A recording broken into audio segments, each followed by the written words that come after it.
So we are not guessing. Look at this man coming. He cannot be guessing. You know how the man is? He cannot be guessing. So I just want to answer everyone. As to go back to nami, sisi tunatafuta heshima ya Beatrice Wairimu.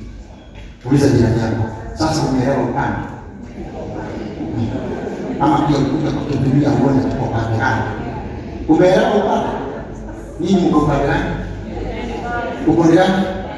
Wao wafanye nini? Apewe heshima, apumzike. Mambo mengine alionyesha njia ya kujipanga. Nimenena sijanena. Nimenena sijanena.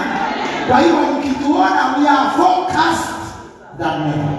We cannot lose focus. Na mazishi ni Alhamisi. Wapi? Duberi Stadium. Halafu twende Tunduma. Tulie. Tuomboleze beti. Asante.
Wapi makofi ya mchungaji Rose Wafana. Hey, Gaide kwendaga rwimbo ruhorio. Toine oguo todo the power in that song is in the words. Lemwa shuo ne kunekagwo ne bita na kefushi, but the power of that song is in the words. Words. Oh my God! Thank you to God, Rose. To number to get it. The English is English. Today the English is English. And they are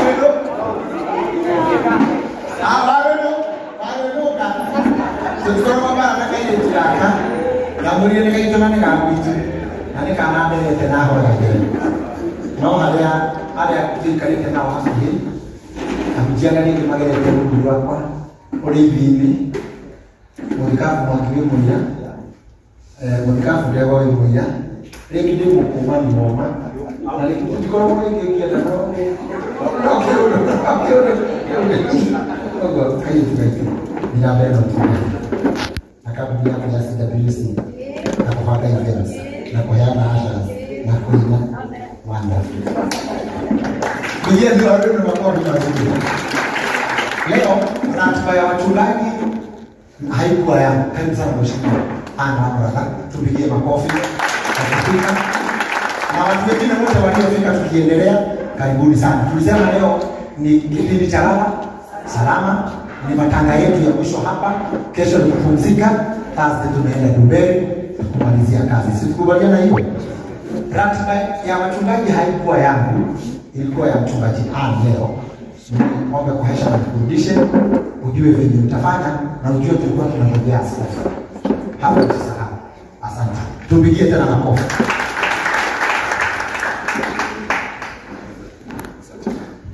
Bwana Yesu atukuzwe. Vile kila haikuka Mungu. Kuna vile tu, lakini tunashukuru Mungu kwa protocol za usafi. Askofu wetu pamoja na mama Reverend Ann, tunaheshimika sana pamoja na kundi lote la mchungaji ambao umetoka kule upande wa Kiambu, kanisa la CFF. Karibuni tulikuwa tumewasubiri. Mheshimiwa Anne Wamrana wa kaunti ya Kiambu, karibu sana kujiunga nasi kwa mdesi. Tuinakaa sasa mtakorefu wa Kiama ya Robrani maneno wao kwa mshaka ya hamu na indwe mutike mkulele kwenda turoga na itio hiki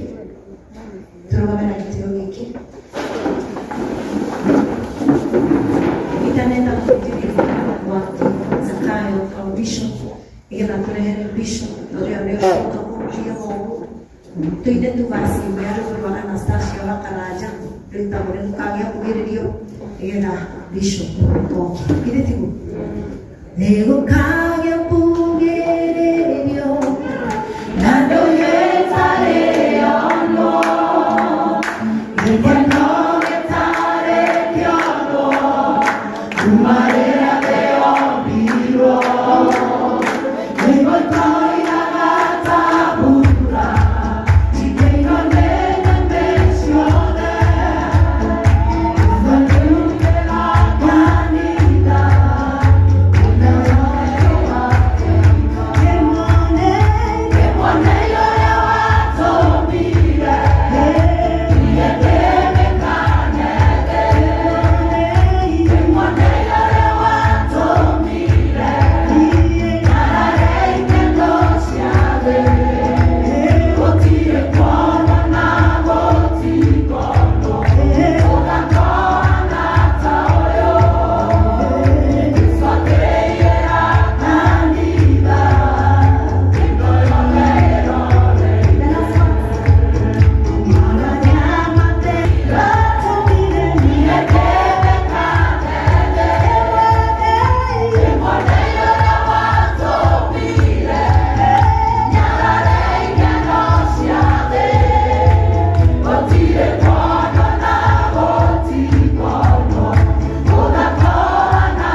Thank you. Tukiwa tumesimama hivyo, tuko na heshima kwa sababu ya kutembelewa na Askofu His Grace Bishop Wanderi na pamoja na mke wake ambao wamekuja hapa Reverend. Na toletu kuwite umuthi ndake na nitwa mshimanio maisha yangu. Kurudhiria kuonania itwe haha. Umuthi tugiuka kuga muraiko uri urokire wa nduma. Uri urarehire murimu wa kansa arakutunya beti. Eno tokori uria wothe arari naguo, guinyi uria wothe arari naguo. Na koretwe mundu umwe akoretwo amendekete bururi uyu. Tuge murimu ucio ndukanacoke kuri ithuĩ rĩngĩ. That's why we are here. Na tondũ nĩmo macakama mwisho kana turoka kwa Burahema thĩinĩ wa gĩikaro gĩkĩ. Na niko na hakika ya kwamba atarudi hapa tena. Gari umedalia na voice of command ya kutigoshoka gũkũ na ihenya. Na kĩrunda gĩtĩo kĩnene nĩ kwenda tũgĩetha ihinda rĩrĩ as we welcome His Grace Bishop Wanderi oke nĩgetha arĩkie mũcemanio ũyũ gũcoka kuma hau atigĩrwo na igua tũhoera nĩgetha tũingatwe ũndũ ũyũ na gĩtĩo kĩnene wa moko maku na igũrũ tũhũre rũthĩ rwega tũkĩrũka Bishop Wanderi.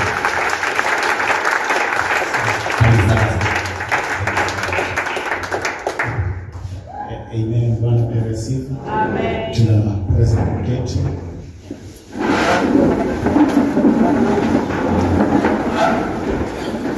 Mwanzo ni kutoa heshima kwa waheshimiwa wetu viongozi na waheshimiwa wetu wa baba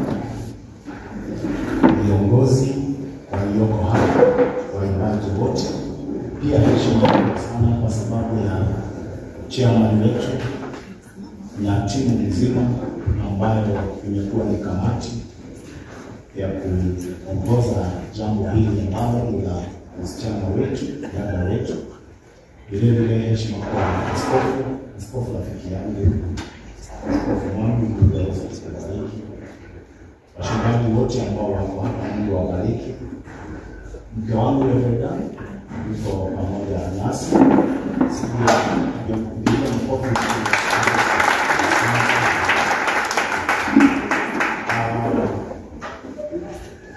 Wanabiashara wote nimeelezwa na wengi ambao wako hapa, Mungu aweze kuwabariki kwa sababu ya kuchukua nafasi hii ya kuja kutoa heshima kwa siku hii. Nimeelezwa na chairman ndio siku ya mwisho hapa.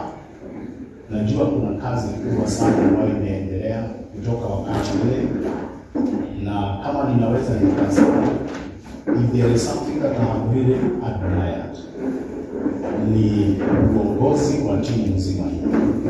Karango, James, viongozi hapa Shiro, Mudhani, wengine wote, siwezi nikawataja wote vibaya. Ule uongozi ambao mmeonyesha, umoja ule wenu, Mungu azidi. Si tunaweza tuka-appreciate. Ninasema hivyo unatukirwa kwa ubinu wangekuwa na mambo marefu kwa dani na huko unarudia mfako nohe mfako mwenye mungu wonekete kupitia kwa hawa, na kuna heshima kubwa sana pia ambayo inaonekana wakati jambo kama hili limetokea. Mheshimiwa alisema especially ya kifo, unakuta kuna wakati ambao enga hasira inainuka, lakini nimewaona wakiishi. Kuna wakati ambao mtu anasikia kwamba ni kama anasumbuliwa, lakini nimewaona hawashukui hiyo ni kusumbuliwa. Wengine wamekuwa akilala usiku sana, lakini ni kwa sababu tu ya heshima ya mwimbaji na mtumishi wa Mungu Betty. Kwa hivyo ninatoa heshima ya kwamba Mungu awabariki. Nimekuja na watu na vile wale watu ambao tunashiriki nao wachache wako hapa. Tumekuwa pale nyumbani kwa Betty kuongeleza na yeye, nikahubiri dakika chache ama nikaongea dakika chache, nikaomba nikuja hapa pia. Tulikuwa na mheshimiwa pale. Asante Pastor Sam na kikundi chako. Nimeona wale walikuwa nyuma yetu.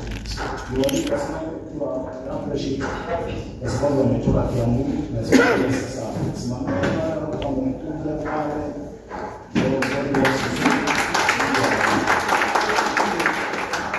Na maana najua asante, najua kuna mengi ambao yamesema. Mmoja dikilie kitu take kilimika bisho. Because kuna hina wa mawu. Ndio mahina wa mawu. Maana ya nini? Na kuhubiri sana. Kwa sababu wakati kama huu, kuna wakati unafaa jambo kama hili likitendeka, unaamua tu kunyamaza. Kwa hiyo ile boy na kuishi ya hali hoyi, na kuishi hali hoyi. Goki. Ukia? Kwa wakati walizowaje, kwa mtandao unaweza kuongea jinsi ambavyo unastahili. Akasema nitanyamaza tu. Lakini leo nikubalie niongee tu maneno machache ambayo maybe ina uwezo wa kujenga. Chairman, nitachukua muda mchache na muda mfupi sana. Naamini kwamba hii itakuwa baraka. Washeni tuombe tena. Baba, katika jina la Yesu Kristo, dakika chache ambazo mtakazozitumia, jenga watu hao katika msingi ulio bora wa imani. Sisi ndio tunacho hai, dada wetu amepumzika. Bwana, tujenge, tupandwe mioyo yetu, Roho wako Mtakatifu, the comforter of all brothers and of all brethren, who comfort us. We bless you, Lord, and we honor you. In Jesus' name.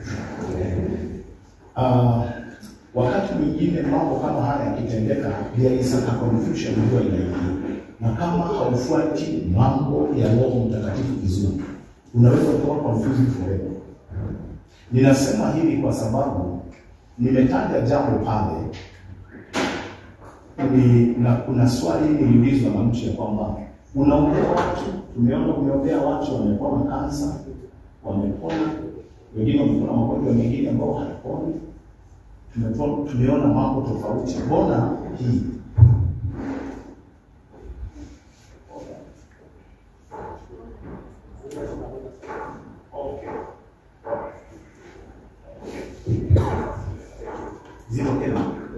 Okay. Wakuuliza mbona haukuombea Betty? Nikasema kifo wakati mwingine huwa kinadilisha sana. Kwa sababu tuliomba na Betty na dada wetu Shirwa alikuwa mahali pale.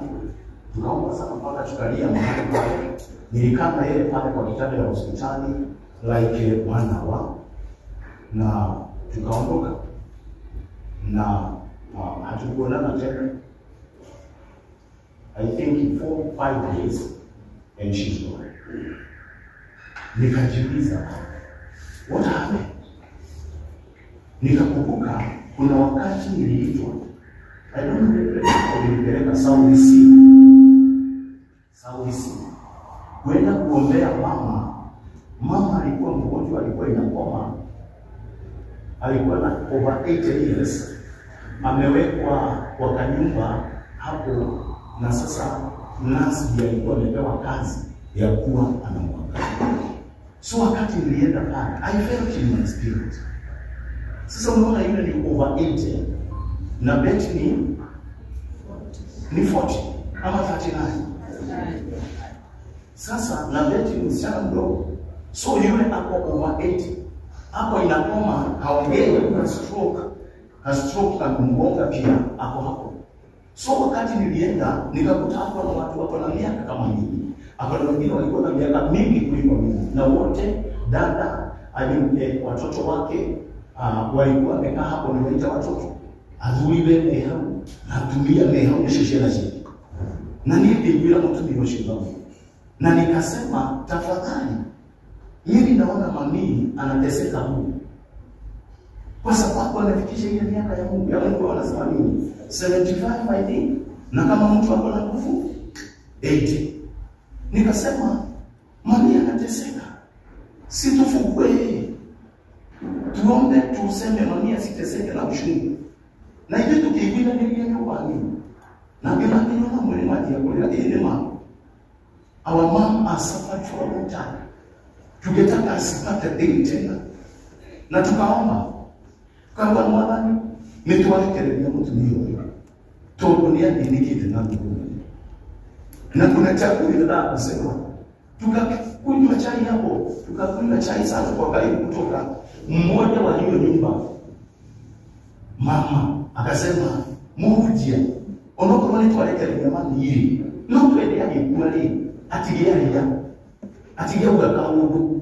No ni ndio leo yao ya wakurekelea Mungu. Mimi sikushika hiyo. Na akasema tushikane mikono tena, akachukua wallet fulani. Situope tena.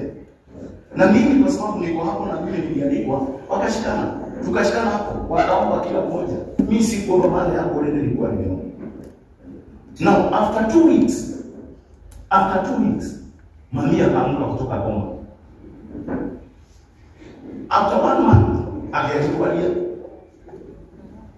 Like 2 months, wakaniambia, "Muja, tuko na Thanksgiving. Kuja." Wanaona. Nilisikia nikawaambia, naona hizo dates.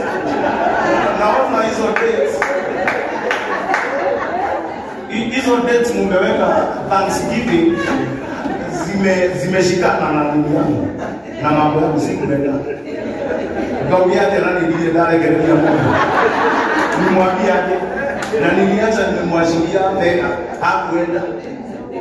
If you are not mature in the kingdom of God, you can be confused forever. Huyo nimeashiria.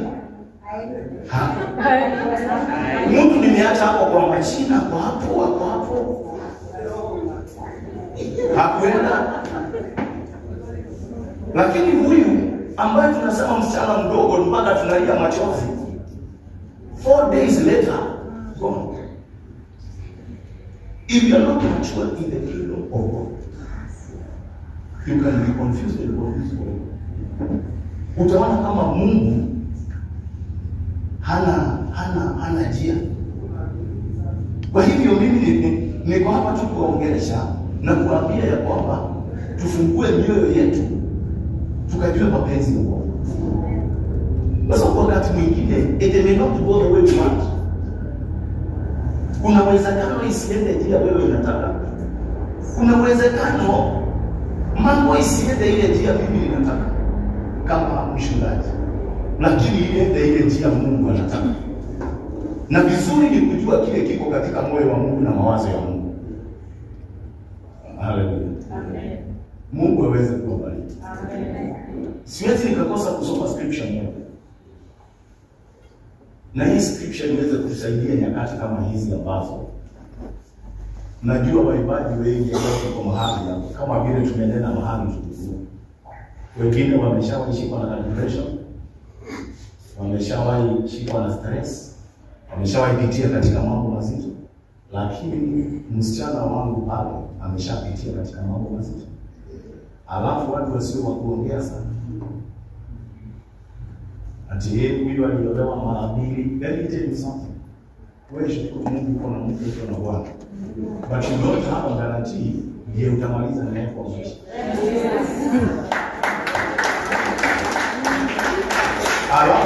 Alafu nikiwaongelesha mnikubali kwa sababu mimi ni mtu mmoja ambaye napenda akili zangu.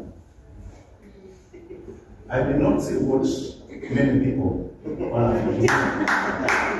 Because I have an independent mind. Napenda akili zangu. Wewe shukuru Mungu, usinene sana, shukuru Mungu. Huyo mke uko naye na huyo bwana uko naye, you don't have a guarantee. Ndio utamaliza maisha. You don't. Wewe nyenyekea tu mbele za Mungu na useme asante. Level down. Na yeye aseme asante. Basta hapa wandeli yako. As simple as that. Alafu usikimbie kujaji wengine kwa haraka. There is a scripture Bishop inasema be patient with everyone. Uvumilie watu wote. Hata wewe ujivumilie, hata Mungu mvumilie. Ukiona jambo linatendeka, it is really fools ambao wanatibia kuongea. Wise people don't talk quickly.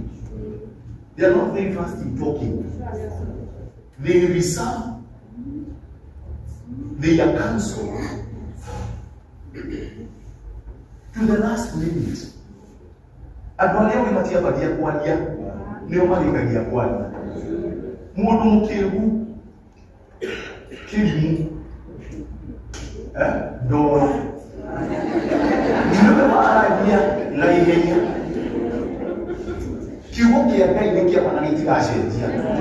Ona mundu kilimu, mundu doro, agikioneka na mundu muge. Ogenda tuone tawe muge kila.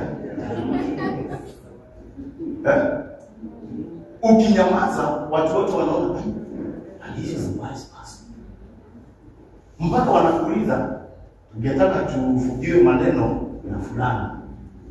Kwa sababu hawajui ni nini umeweka kwa no gerona ndio ya makuliliye maudhu. Ndio maana ni hivi. Amen. Na lena mmoja na maudhu. Ni marumagu Mungu. Not insults. Not insults. Curses. Ayubu wakati alipitia kwa mambo mazito, alisema ya kwamba mtu yewokile akira mudheri. Akiruta dumbeli. Ate mudheri yashari kwa mwana wakai. Wakekorokura. Au wakati Ayubu hapo kwa shida, kwa matatizo, akashindwa alizaliwa anini. Alafu akakumbuka nani alipeleka maneno ati kulizaliwa umezaliwa kijana. Akasema huyo alikuwa wa kwanza, yule ambaye anasema nini ya kwanza, asema ya kwamba koshio kwake kukuro yabo utule bwa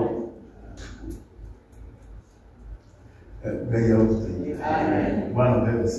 Kwa hivyo ukiona mimi nilikuwa na ujinga kitambo, maana ni mtu ambaye nilikuwa na nini ndio mambo, like for example nilikuwa wakati mmoja na hubiri chini ya mti, yule alikuwa mtakwenda wangu, nilikuwa natoka pale Kist na teremka mpaka kwa maua bado mtaikule miguu about like 3 kilometers and then back.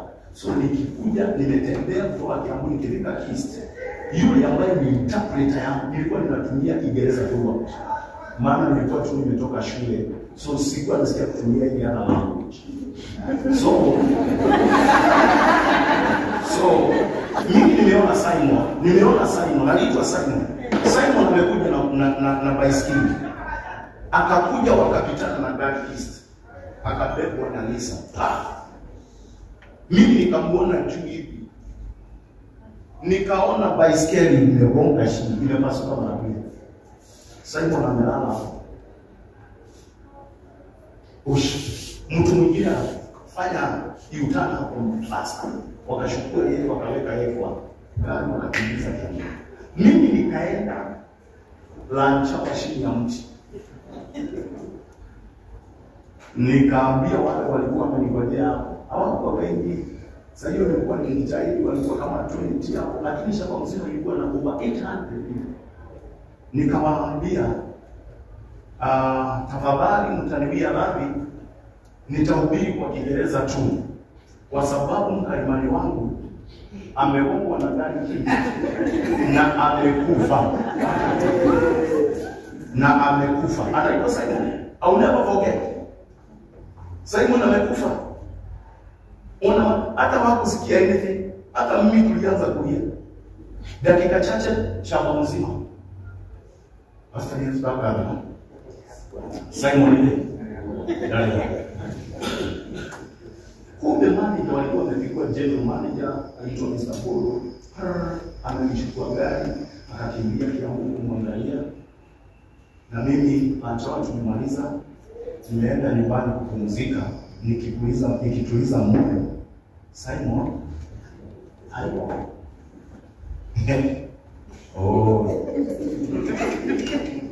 Jioni ya kabisa ndio nilitokea hapo Kiambu.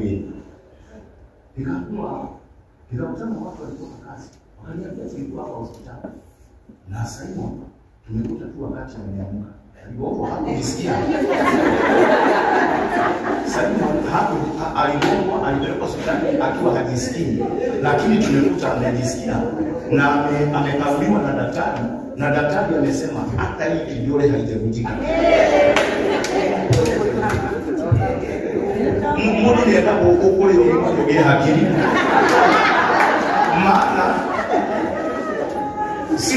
siwezi nikatoa habari ya mtu. Ili nisumbua. Maana shamba mzima 800 people walikuwa wanaongea juu yangu. Ndio walikuwa wako hivi ya hana. Ndio ya gai. Mungu walikuwa huyu Mungu amejidanganya hapa ati Simon amekufa, atatuhubiriaje za mbinguni kama za hapa duniani? Let me tell you something. The Bible says, Biblia inasema huyo mtu ambaye ana uwezo wa take care of his eternal heart is a perfect person. Is a perfect person. Sisi hatuangi perfect kwa sababu ya kuoga, kuvaa vizuri, no. Tunajulikananga we are mature and perfect people if you are able to take care of your time. If you are able to take care of your time. Why? Because of the power of life and death is upon your time. Unaweza ua, unaweza kurudisha mbali. Bwana pepe sifa. Watu walijaribu kuwa msichana. Msichana ameongewa miaka mingi. Ameongewa kwa familia. Ameongewa kwa nini? Kwa kila kitu. Ameongewa kwa kipawa chake. Ameolewa na msungu. Na huyu mtu tumekwenda mama. Mheshimiwa.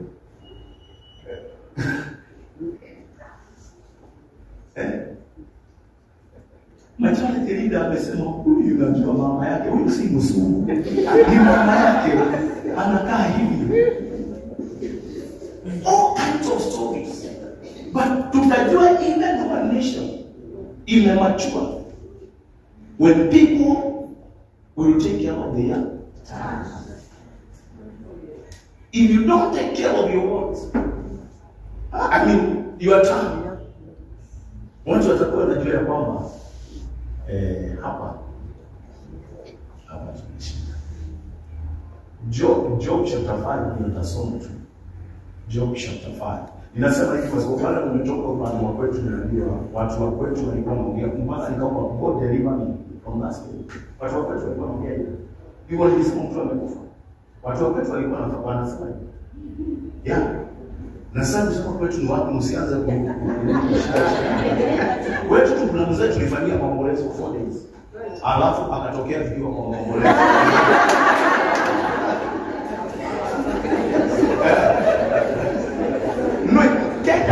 Unajua tunaweza tukawa tunasheka, lakini ukute kuna watu ambao area ya kwao wako hivi. Kwetu kuna mtu ambaye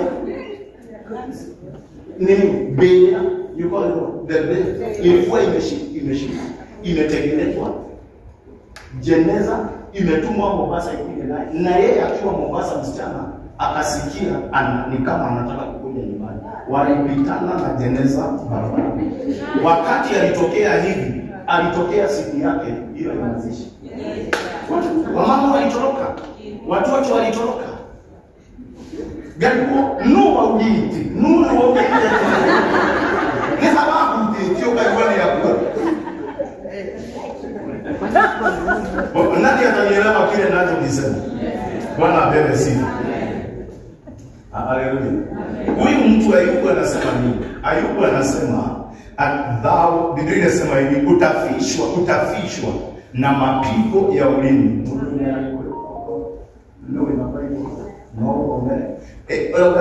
Utafishwa na mapigo ya ulimi. Wakati mapigo ya ulimi huwa inakuja. Naomba kulia tunaona like ulimi. Ni watu ambao wamepigwa mapigo ya ulimi. Mtu kukupiga na kiboko ni ule. Wangapi ulikuwa shule na ulikuwa unatandikwa watu unatandikwa huko juu kwa sababu labda ulikuwa anduli kwa ofisi ya disciplinarian, unapigwa huko kwa discipline master, unapigwa huko, unawika, unapiga, lakini ukitokea macho ni wapi? Hakuna kulia. Lakini mapigo ya ulimi ni mbaya sana. Please all wewe kuna nini maana nichieni? Damu kaida. Hata wale wananisikia kwa mitandao. Mapigo ya ulimi ni mbaya. Ya Biblia inasemaje? Job chapter 5 verse 21.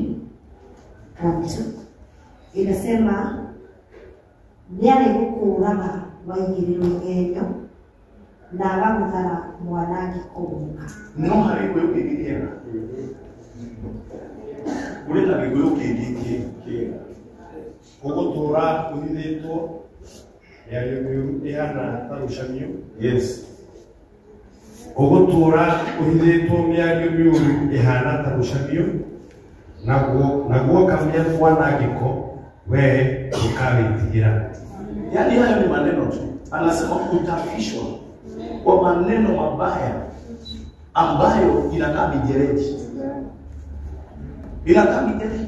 Watu wengi unaona tunashinda tukiombea ya kwamba Mungu anakuambia mimi naumwa pressure, mimi niko na kisukari, niko diabetes. Wote wacha nikwambie, tafuta historia. I have a very good friend of mine. Nilikuwa tunapiga tukiongea hivyo na leo. Niliitiwa nikaambiwa ya kwamba baba alija kuja kuangalia rafiki yako mzee. Alikuwa mzee wa miaka. Hapo amepelekwa hospitali. What happened? Nikaenda. Sasa nikaelezwa mzee alikuwa sawa. Alikuwa anakunywa kauji yake hapo nje. Akatembelewa na sister yake. Sister yake anaanza kumwambia ule ni shahidi. Watu wanasema ni wewe unawanyang'anya mashamba. Ule ni shahidi. Hata huyo nipa anasema ni wewe uliuza shamba. Ni wewe umefanya 1 2 3. Mzee amekaa hapo na wiki yake kiti nje, waliona mtu ameanguka. Kukuja kuangalia akakimbizwa. Sasa kuangaliwa kastroke amemshika. Aliulizwa nini? Hypertension, pressure imejaa. Nani amemletea pressure? Mshene. Amekuja ameambiwa tu maneno hapo, ameanguka. Ameanguka. Mwisho wake, wacha nikwambie, mwisho wake wakati tu analikaba, anasikia kijana wake mlevi anapitia hapo ile saa 3 kijana anauliza mzee hapo ananiambia Mungu na Mungu. Mzee ile hiyo mama alikuwa ananiambia alisema nikaitwa tena. Mchungaji kuja tupeleke mzee lipate mbele hapo. Ama Kenyatta hapa wakati wao walikuwa ile ingine. Kuja tumpeleke Kenyatta kule. Kampeleka. Akapumzika. Muona kama maneno tu. Maneno. Ukitaka pressure ya mtu inuke mpaka uone ameanza kupagana, ashiki kitu, akipimwa, damu imeenda, kisukari kimeinuka, maansa imeingia, ni kuongea nimejeledi ya maneno. And that is what is happening in our nation. That people can say anything. Regardless whether it is the truth or not. Yeyote anaweza katokea na story yoyote. Na hatari huyu mtu kama ni mheshimiwa ama ni mdogo ama ni mchungaji ama ni nani. Anatoka tu na story. Na hiyo story akitoka na watu wote wanakaaje. Ayubu wakati alifika hapo alisema Mwathani dono kiado kumanake ogotora ohithetwo miario miuru ihana tarushamio dono kiado na miario miuru ihana tarushamio tondu niwe morageiria ciani. Kuna wakati niliona mzazi wangu amekuja, mama amekuja nyumbani, niliona wengine walikuja, my brothers wote wamekuja nyumbani, nikaona na wakakuja na watu wengine kadhaa walitoka hapo wakakuja. Nikaona wamekuja hapo nyumbani, kauliza nini? Hapana, kuna story tumesikia.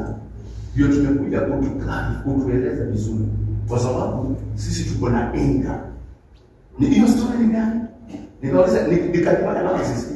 My brother akasema nilikuwa huko ninalisha ng'ombe huko ndani kabisa. Mtu mmoja akakuja akaniambia mmoja wa nyua ino oroli. Brother aliamka alikuja yeye oroli. Hapo kile kuvuka. Neki yeye hatalia zile na kule ya goli fanya. Goli kai. Akire kumwile tuyo akigea mwana. Leo ndio watu keta kutemenya. Nikana kugete kilio ne thirikari tugire mwana. Na nimenya ndo gitu ni maroga. Ado gitu ni maroga. Ndio na maji ya kulaka. Magete jeu ni ngeta tuzio. Ndio anakumania dashi alikuwa ndio kwa goli kana iko na mimi. Niki yeye ndio yule mundu kulaka bila kugete nyumba. Kila mundu alikuwa kwa mbesha mwakenyo. Hiyo ni njia ndeto ishiko. Na wao yake ni atiriri. Na kila statement poliki angaki angashukuri hiyo. Mami moja au kala. Ona kone mgoda gwedira menye uma wohoro. Ndio wale hiyo. Mwakendo wale ya mami pressure. Mwadwale ya mami pressure ni ndio meno mwitagwo ndirago kandi wale mami yao tondũ ndaraka mwagibia mami yako nini tondũ na konde ni ndage ciarite ngũri kari mwana ni wake na mwana ciarwo no wao akoro kwa wake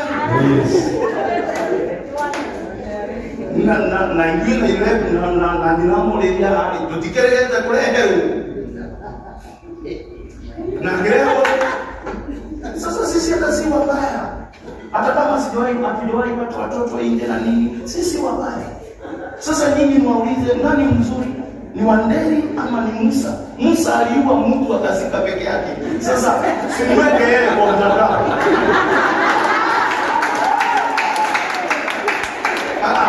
I'm just reasoning now. Sorry, I'm not reasoning now. I'm reasoning out.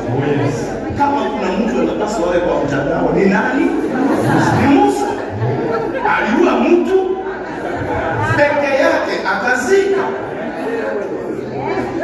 Kama kuna mtu anapaswa awe kwa mtandao ni Hosea. Aliambiwa enda kwa ile klabu iko pale. Huyo mwanamke anauza kahaba. Oa yeye. Mwana ni tukule. Amen. Na mahula. Yes. Manole mi. Zaju cia nini. Cia tualiaga nu. Wanapewa sifa. Sasa msichana wangu anapumzika na bado kuna watu wanamfikia. Sasa unafikia yeye nini? Na mahali yako yeye anapumzika.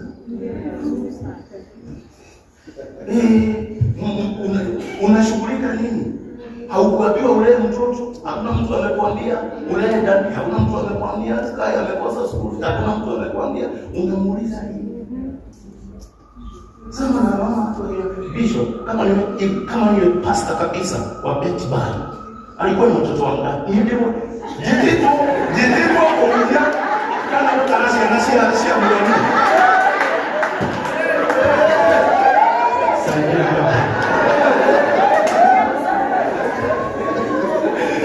Nikuuliza mimi nauliza swali. Nimeitwa kuhubiri ama kuhesabu watoto wa washirika? Bwana bele sifa. Gaya roho mwalimu. Gaya amwekele. Nilitaka kuwaweka wazi lakini kuonyesha kwamba ni vizuri wakati wa huzuni na wakati kama kunyamaza. Until the end of the matter. And when we come to the end of the matter, you will be given all the freedom to comment anything. You will have all the freedom to say anything that you want. But before the matter comes to an end, kitu chochote mnaongea, it can display your emptiness, it can display your foolishness, it can display your immaturity. It is good wait until the end of the matter. Then from there, comment. Talk. Before that, people will see your emptiness, immaturity, or foolishness, and such things. You'll be considered a wise woman, a wise man, if you keep quiet to the end, up to the end of the matter. Then kutoka hapo. Bwana pewe sifa. Amen. Mungu abariki. Aimiga ya mwingine. Amen. Bwana pewe sifa. Waibadi wote Mungu awafishe. Dunia iko na watu wabaya, Mungu awafishe. Wafanya mabiashara wote Mungu awafishe na afishe watoto wengi. Nimewaambia mamangu ageinuka nini pressure. Kwa sababu ya nini? Kijana wake anakuja tu akilia. Hende tutibite. Muka ibwana. Iko kinyenge. Pressure. Ukiona watu wanagojeka, wengine unaona, unasikia mtu anachifuliwa naye tu. Amelala tu, amekufa. Unajua ni kwa nini? Hizo hata tana nini? Ni kwa sababu ya miteremko ya ulinzi ya watu. Mungu anaokoa mpaka asubuhi na moyo unakuwa. Watu wengi nimeombea wao watakwambia na mimi ndio nasikia ya kwamba they have called me an outcast. You can get Jeremiah 30:17. Ya mwisho tutafakari ni wapi? Jambo nzuri dakika moja tu. Jeremiah chapter 30:17. I will restore your health and heal your wounds, because they have called you an outcast. Why people are sick? Why they are wounded? Is that Ndio ndenga gushokeria hinya waku na kuhonie matigia maku ugo niguo Jehova ekuga nigukorwo magutwite muikio na kiano tulia tu ile damu ya kama ngoro na ndio mwana na niki gitumite mundu ucio arware agie na ironda ciana na ironda ici tuga cianira ni tondu magutwite muikio na kiaro maguikagia kundu guothe maguikagia takiuga kundu guothe na magacoka magwikara makiugaga atiri riu nirio Zayuni itura ritari mundu nirugwe. Wanaingilia tu nasema ya kwamba sasa wewe you are just an outcast. Sasa huyo anaongea nini? Huyo ni outcast. Unasukuma mpaka mwisho wake vinota za kile. Alsa zikianza unakuta mtu hospitali. Vinota zinaanza. Magonjwa yanaanza. Kuongea watu kuongea. Let me tell you something. It is my prayer. Kila mtu ambaye Adojo kumwani. Lukanayo lutakumuli. Amen. Nona wao lukulia ni okoro na kuunda ni kile kidogo. Nataka nimenyana. Akikono ndiko ya kiko kibume ambapo. Hati kwa hapo. Ndio. Hakuna haja ya kuongea. Wengi mimi naomba wale wote ambao mnaonisikiza tafadhali na waomba na kwa sababu mheshimu taifa letu tunahuzunika, dunia mzima tunahuzunika. Mkubali tupumzishe msichana wetu Betty Bayo ambaye ameleta impact kubwa kwa mashabiki wengi, hapo na jamii, hapo na baba na watoto wake, hapo na mume wake, hapo na wazazi wake, hapo na mzazi ambaye yuko kule Amerika, hapo na brothers and sisters. Tumpumzishe msichana wetu kwa heshima, kwa sababu mazishi ya heshima ile ni bora zaidi kuliko mambo yale. Nimesema mahali ya kwamba zamani tulikuwa tunapigwa, unaambiwa na kremo kujiaga mbele ni gani watu. Na let me tell you the truth. Hiyo ni jambo moja inafanya tuwe chache. Todo mundo alika kwa nia ya rangi yake. Etibu. Mungu alika kwa nia ya rangi yake. Bishop kule nilikuwa na Mungu shule kwa fedha ni yaka. Na nikae kule. Madikomo kwa majibu. Nikiona Mungu kuiletea ile na majibu haya makahuruka ubu ona mimi haya unaona huko ndio wake haki ya Mungu wao na imetoka Mungu kwa nini gati hapo ndani leo madikomo mtu aliyeto Mungu shule hapo ni kwa hiyo Mungu ukakubali Mungu wanapokuwa mlipangana hapo alijize ya kibali kama nyingine mambo yeye ndio yeye fote chusia yeye hii mambo Mungu alikakulia ndo alikuwa hii dalili ya kanisa ya kanisa wa mbele nigana alikuwa todo kwa maliko mafuta na bila ngome ni yuda ili kwenda kwa liko tafuta kwenda kwa mena itio na magao maikale hao ule wali maliko ma akulinu wajana ali nani ukana ni akulinu no, I'm just using what? Just using it. Hiyo tu akili. Angalia. Maliko mheshimiwa. Onogeri maliko mambo hiyo ngani ala kwa wale mno. Wewe nyere leo hii. Huko na wewe nyere. Meko. Tuone maana kumaka kiumwe wao. Na tunangalia bwana ngenda naye amani ya Bwana tunayoiona Mungu awabariki. Asante.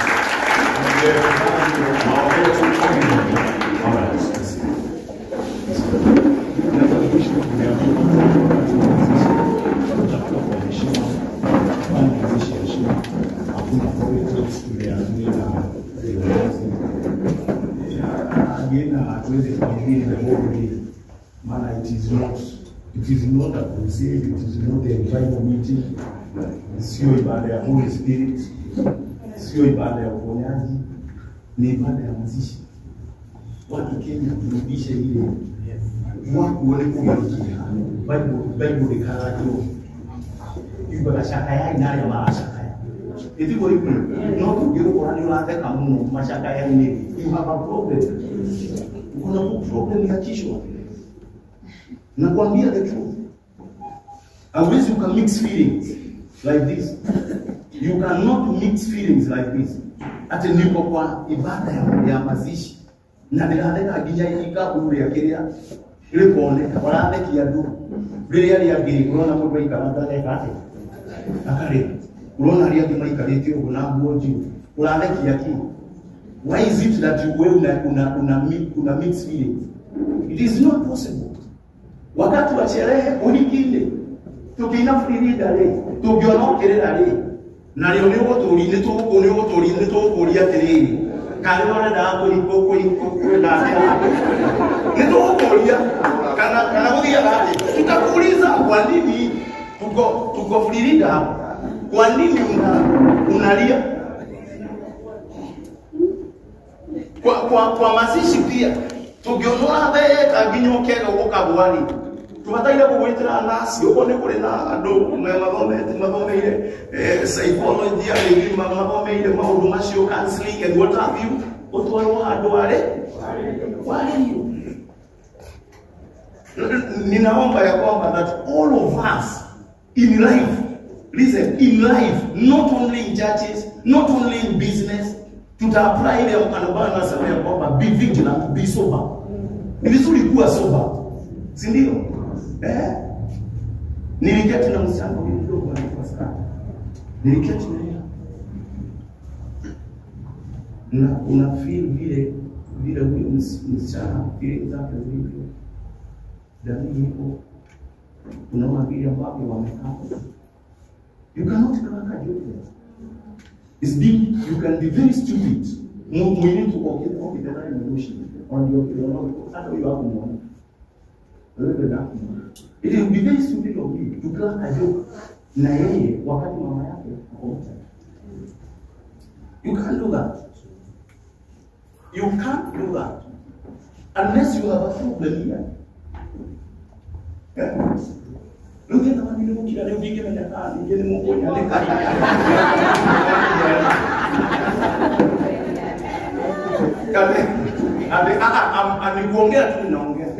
Nikuongea tu ninaongea. Bwana pewe sifa. Na Mungu awabariki. Na Mungu aliye makini kwa yote. Let's be sober. Tusilikishe dada wetu kwa heshima. Nataka kuongea kama vile tumeeleza na bishop wetu. Bishop Mwangi kwa kwamba hii jambo Mungu alisimamisha katika jina la Yesu. Praise the name of the Lord. Na Bible ya Mungu. Mbaki kuingia na ndio hali makani tena mageko kwa yodo mahigio huko bijo kwa anasaidia tubiwa mwingi mwingi na Mungu atiatua ndio hiyo hendo ngirani ukamwira ugoro ni lidori ya kulido lidori ya kulido na kuria kwa ngini nitaka Mungu atuongoze ndani yake ndio ibere ya Mungu ndani yake ana mwiponya na bioria ye na bio ngenya mwikaweka rabusha taya makara zekata shitaya makata mahatu riba zekataya rabina baganda bashama bahana go shiteka zoma mahana rabina zilia zekata shikete ribozi riburi bahana raba sheka baba zaba lima shanda bakara babuzina reka baba bushatara zeriba shalabori zikaya kanda baba shanda baba libara barabos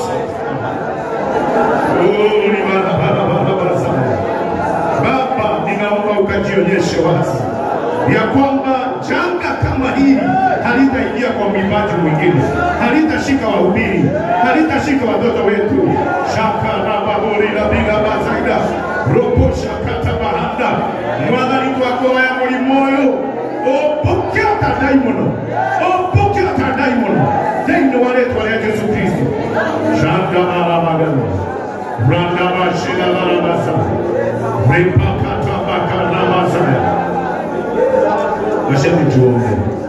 Baba, katika jina la Yesu naomba kwa uwezo, kwa neema ya kwamba Mungu aisema the power of authority that you have given unto us as believers, we bind this spirit and we believe it is bound in heaven in the name of Jesus, because it is written that which we shall permit here on earth shall be permitted in heaven. That which we shall prohibit on earth shall be prohibited in heaven. And right now, we take power and authority that is in the name of Jesus. We bind the spirit of cancer, all kinds and all types of cancer, in the name of Jesus Christ. In the name of Jesus Christ. And we declare Jehovah Rapha, the Lord who healeth all our diseases. The Bible says, Lord, you shall bless our water and our bread, and you shall take sicknesses, diseases, illness, infirmities, oppressions out of our lives. Lord, please do it. Do it, oh God. We bless your name. Thank you, King of Glory, God. We bless your name. And we believe it is done. We believe it is done. In Jesus' mighty name. Amen. Amen. Amen. Thank you for listening. Can we appreciate His grace? That was powerful. That was good. Now we may get seated. Nataka nikaweze kurudisha hii kwa sauti to the MC level sana. Thank you. Asante askofu, tupigie makofi pia. Taburukia mama akule modikafu wito. Ametubariki. Ametubariki. We mourn with wisdom, not with foolishness. Taburukia mama ya alimu no. Grace yake ongereke. Maguta make maingihe ngai amwe miaka mingi etigirike Kenya na kuragwo thia nathie arwara manakanitha na utungata wake na family yake igitirwo in the name of the Father, the Son and the Holy Spirit. Appreciate the Lord for our coffee. Ulita jirani yako ni waigua. Sorry kwa kurudia tena. Wakati tulikuwa pale hospitalini na shida, kuna pesa nilikuwa nimepledge na familia yangu wakati kwa hospitali. Nilikuwa nimepledge 100,000 siku nilijua tu atatoka hospitali, sikujua atakufa. Na I think I paid 60,000. Si nitapeana hiyo ingine 40.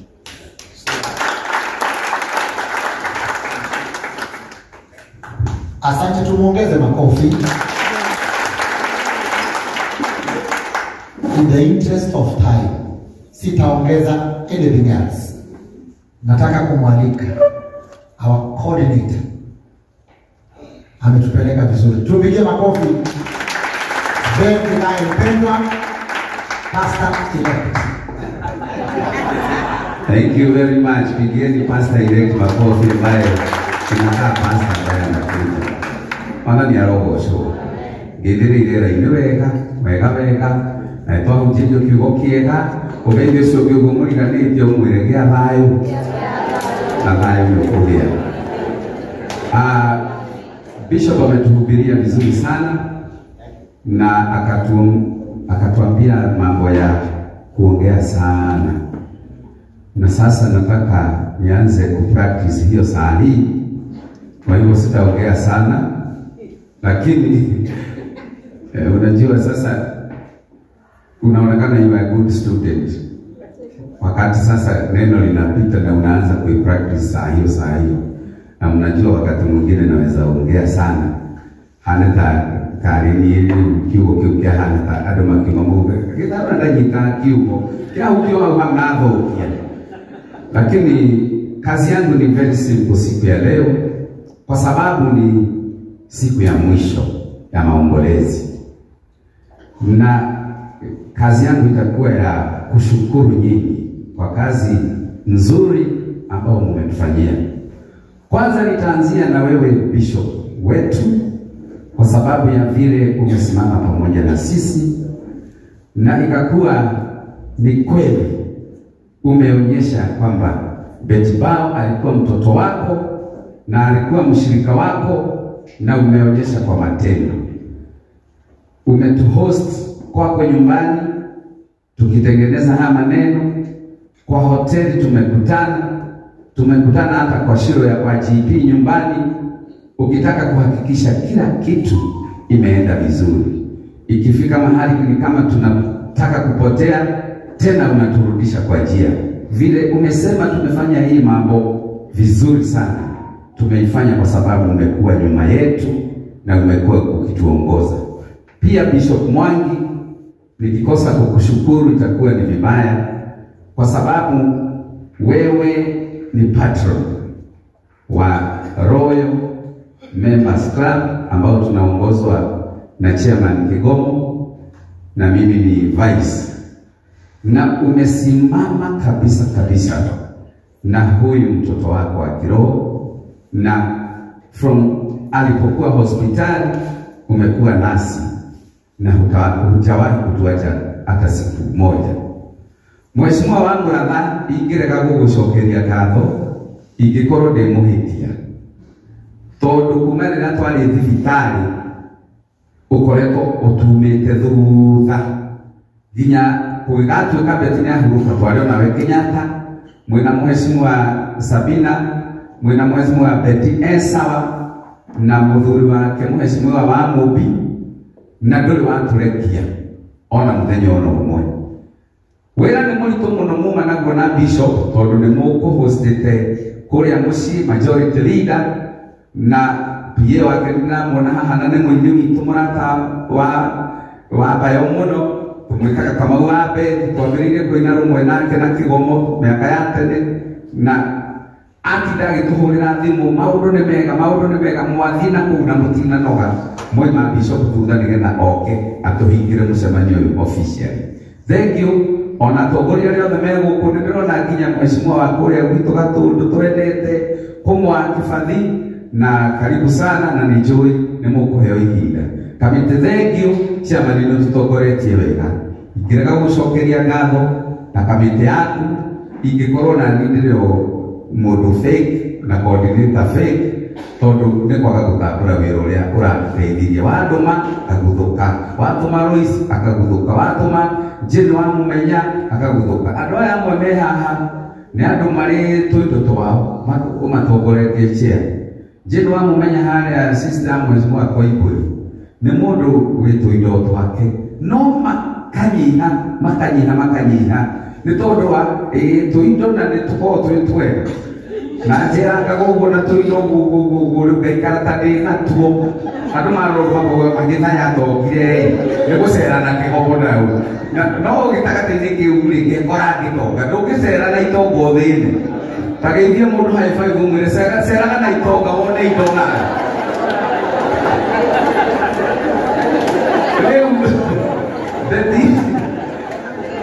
Beti ona karane na kiu bya gusera na maundu ma Beti ndara ni mundu wina cioreti ciuru muno, tondu wa mbere hindi iyo ingi twathire kundu gwitagwo Voyager AGM akiuga ithe tutingithi kuruta ku aratutwara Dubai.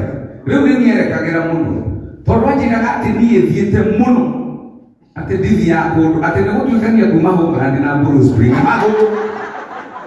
akajira ritariri nguthingia hinya na andu makahana ta marekera wiro una ni mundu wendete ithako guo hekaritwo turamatuite na ciro wa GP tondu maikaraga ni ona ndete kire baundu murwaru wa pendo ndira sokere kuigwa ni murwaru kire kiama twari kwao wakafura na nitumwetereire atwire rugendo akinyitie kire agikoma handu gakona-ini gitini agikara hau na agikia twamuria niki akiuga ona ndekuria ati ona imatoro ati ona ni ciro wa mwita agikira gakombe ga cai akinyua na ndekire undu ungi wothe karitwo karia tumaturite ndimwire ri he tumundu twiri twa Nigeria tukuhe uguo turaka riu ni mendete uguo tumithaka uguo ulu tumetaga aki popo aki na todo no tukiona muthe o aki uria magoo nacio ndari naguo tondu na no mainukaga mahuritwo faini iria nyingi na hwainĩ makoga ciuma cia maheni mundu ahuritwo faini nginya cia ngiri na nĩ inegene hau nĩho namenyire beti hena ũndũ ũtarĩ sawa rĩu niĩ akohe mũndũ ũkwĩrĩirwo nĩ andũ aya tondũ nĩ mamuonire rita rĩa mũthia na Wanjirũ nĩ mũkuĩre ona ndĩronire akĩrĩra harĩa aratũmire ndĩrĩ na andũ othe mugaga mũndũ ũrĩa ũtangĩrĩra gũkũ no mpendo rita rĩa mbere maithori makwa kuoneka maronekire mũthenya ũcio na nĩ ngwĩyũmia mũno Thursday ndikarĩra na nĩ ndeyũmia ĩro ũcio ũngĩ mpendo ndakarĩra mũthenya ũcio rĩu niĩ ndikwenda kũmũiga mũno tondũ no tũrĩgeithio nĩ atongoria aya nagathĩrĩria mũno na warũgama ũgane ũmagathĩrĩrie arĩa othe marũgamĩte na ithuĩ list ĩyo nĩ njũĩ wĩnayo no maũndũ ma mĩtaratara ndingĩgĩka ũrĩa mwathi wakwa chairman atananjatha rekei ndĩmwĩte nĩgetha atũhe mĩtaratara ya ũrĩa tũgũthiĩ tũpigie chairman makofi Elda Kĩgogo.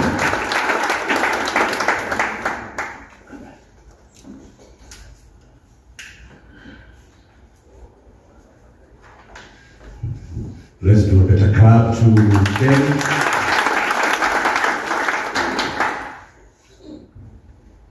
Askofu mkuu, rafiki wangu Michael Waderi wa CFF,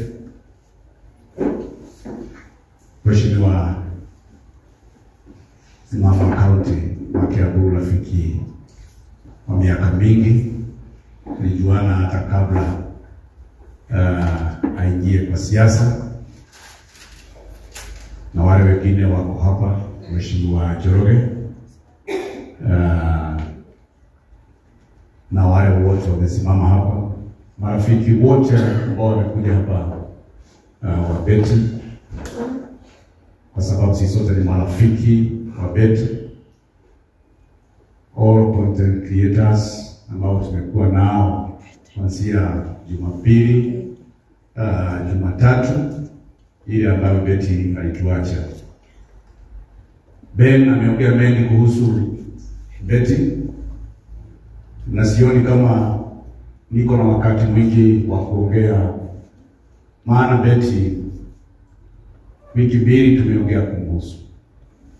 Tumesikia mengi ya Beti, tumeona hasira juu ya Beti, tumesikia story, hadithi, haya mambo yote. Mwenye ambaye amekuwa akibeba misingo yote ni chairman na kamati yake. I've been in this industry for the last more than 10 years from 1993. Watu wametuacha, waimbaji wengi wametuacha, tumekuwa kwa kamati. Lakini kama kuna kifo ambacho kimetugusa na kimenigusa mimi binafsi, ni hiki kifo cha Beti. Kama kuna watu ambao wamehusunika ni waimbaji. Lakini tulisema ya kwamba Biblia inasema he has made everything beautiful in his own time. Alafu akaendelea akasema but he has put eternity in the heart of a man. Kusema ya kwamba ndiye kiliga mbele ya Mungu anakuwa. Na kwa hivyo wakati wetu umefika wa kuhakikisha kwamba Beti amepata worthy celebrated burial. Yangu mbele yako askofu, siwezi nikaongea mengi, lakini nataka kuchukua hii nafasi kabla ninene program vile itakuwa,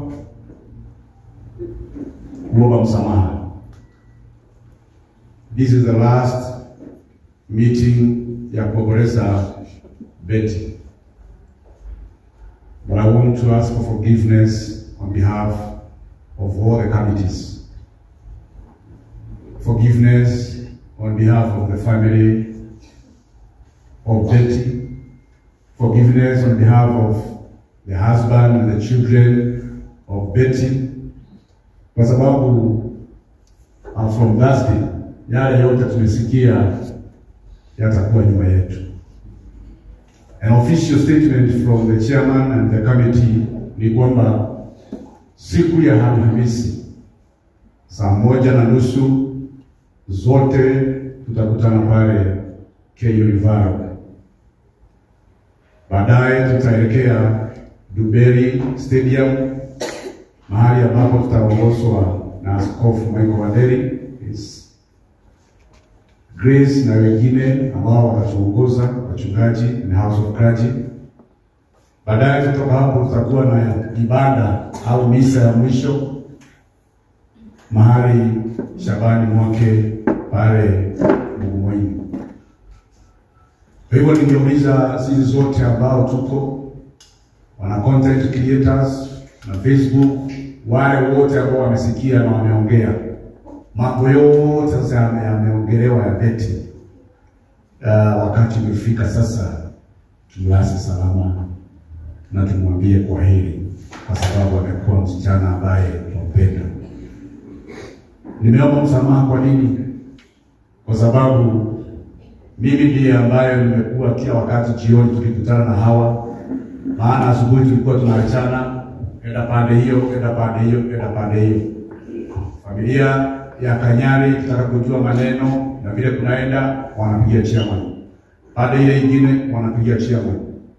Lakini nataka kumtolea kofia Askofu Waderi kwa sababu ya kunyenyekea na kuchukua simu yake hata akiwa askofu kulipigia, akisikia maneno ananiuliza chairman, wewe unaonaje? Kabla aseme ananiuliza wewe unaonaje? Nikimwelezea ananiambia hata mimi naona hivyo. Na ndio maana tumefika hapa. Kama kuna mtu ambaye amekosea na maneno, ameandika jambo kwa Facebook, kwa TikTok, kwa social, tafadhali msamehe, kwa sababu afadhali hataandika. Kutakuja mambo mengine. Yenye aliandika labda ilimsaidia kwake kupatikana chakula. Yenye aliandika labda aliandika content ikaongezeka. Yenye aliandika na hawa ameona ya kwamba akajulikana, kwa sababu mtu anaanza hapo. Niruhusu nisiongee mengi kwa sababu mimi si mtu wa kuongea, askofu, kwa sababu najua kwamba sasa tutakuja hapa kuwatambua viongozi ambao wako hapa.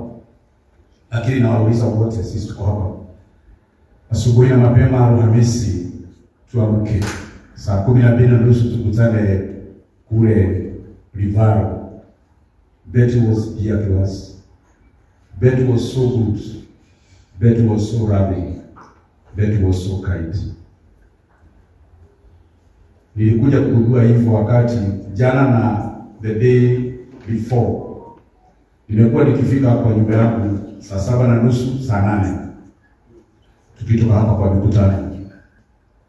The last 2 days I met my children. Bado wameketi kwa kiti. And my daughter, who is 13 years old, hawajawahi kukutana na Sky, but ananiambia ni rafiki yake.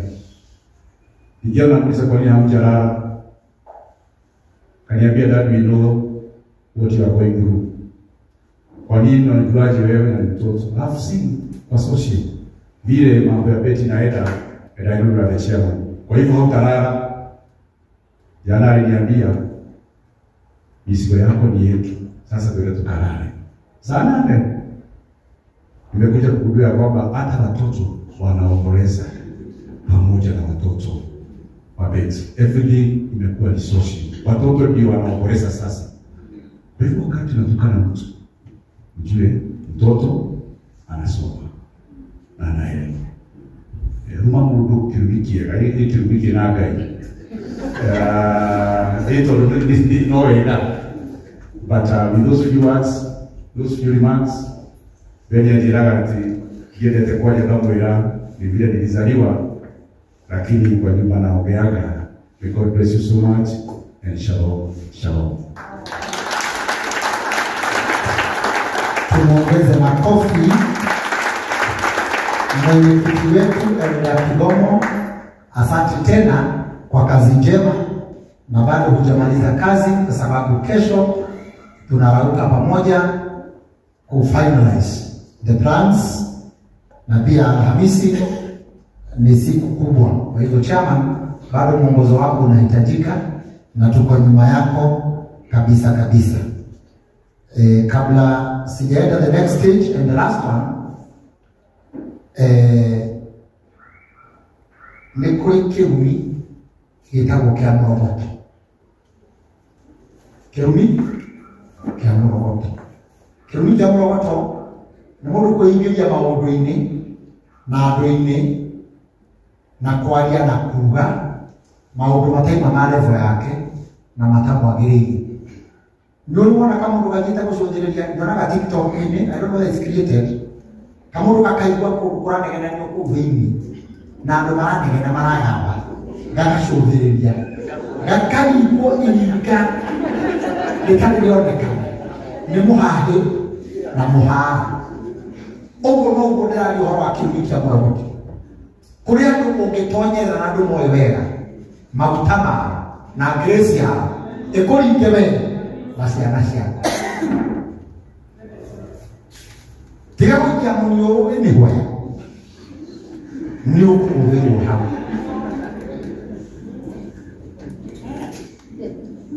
Nĩ kũrĩ mũrata wakwa wĩtagwo Regina Wanganĩwe, na kũrĩa mbere, na nĩ mũrata wakwa mũno, na rĩu mwanĩtũinĩte nake, it is known, na nĩ mũrata wakwa, tondũ andũ matuaga mũtumia na mũrata wakwa. Mũtumia akwetagwo Grace, na ndarĩ thĩna na ithuĩ, tondũ nĩ mbeca tũgethaga tũkĩgocaga Ngai. Nĩ tũtiareke tũkahĩtania nake gĩcunjĩ, tondũ nake nĩ tũkahĩtania nake, na andũ mageciria twa nĩ mahĩtania biũ. Ũngĩhĩtio tũingĩrire tukaba kuiguana tukutiki nginya wambe twehere rĩu tũgacoka thĩna-inĩ witũ tondũ ũraingĩrĩra nĩkĩ ĩro cũkĩganĩte ndũkaingĩrĩre maũndũ mothe ti kũndũ guothe gũtonyagwo. Wakora he mũtungatĩri ũkũhũragwo tiga gũtonyagwo, wahota kũgwatia ciana ciaku mũcarĩ, ũgwatie mũtumia na mũthuri waku mũcarĩ, ũkeyũragia nĩkĩ ndekire. Nĩ mũniũrũ watonyirie getagwo kĩrumi gĩake, unaokota kitu haikuwa yako, ninaana tu ilikuwa inapita na wewe ukachunguli. Sorry, tutavaa nguo nyeupe na nyeusi, dress code black and white, na harume maingorega muno ila black and, ninajua wanaume sio wengi tulio na black and white, na sometimes we are colorblind. Hata kama utakosa black and white every day waku tafuta tu, ama uambie wife aniangalie kama hii ni black, kwa sababu unataka umevaa kumbe ni green. Kwa hivyo naongea kuhusu wanaume kwa sababu hawa na dada zangu hawana shida. Kala tokera na sande tuingie black and white, kana blue kama kala. For the respect of our sister, to buy black and white. Number 2, hapa David anaipokea Nigeria toro MC ni mtekeja wengi wa kwenda. No, kwa nini ndio tukile black and white? Ni sawa, ndio nasi. Ukwenda kudonya, alio nao umenya. Kupokea Nigeria kia Ethiopia, the official MC. Ndio hicho karago siageni. Korea ndo ha TikTok ni hapa ndo makirudia transport. We tended to ignore because we thought KU to Dubai si mbali. And I'm sorry, I apologize kama chairman amesema hapa. Kuna watu hawana fare. Sivyo? Seriously kuna mafans. Let's be sincere. Kuna mafans kwa beti na hawana fare. Hata hapa wanaandika, hata kwa beti ya Karango wanaandika. Nimehakikisha kwamba nimezungumza na Peters Driving School, nikiwa pale watatupatia basi na zitakuwa KU referral. Lakini sasa hizo basi zitakupeleka tu Dubai. Kutoka Dubai Mungu awe nayo. Hiyo basi haiwezi kurudisha nyumbani sisi. You know, but let's meet at KU, we will know what to do. Kipelekwa Dubai, tunaweza tengeneza another stage mahali mtasumbuka sana. Hiyo ninajibu wale wako hapa na wale wengine wako hapa na hawana fare. Asante sana. Sasa kwa heshima, hii kazi siifanyi peke yangu, tuko wengi kwa sababu Betty alikuwa mtu wa watu wote. Tukisema MC wote wapewe nafasi, akatokelea ndio mundu hanini. We are so many. Lakini kamati hii iliona vyema tufanye hiyo kazi na mzito huyu anaitwa Karangu wa Muraya. Tukimulea huyo na kipengele hichi ninachompatia anakifahamu sana.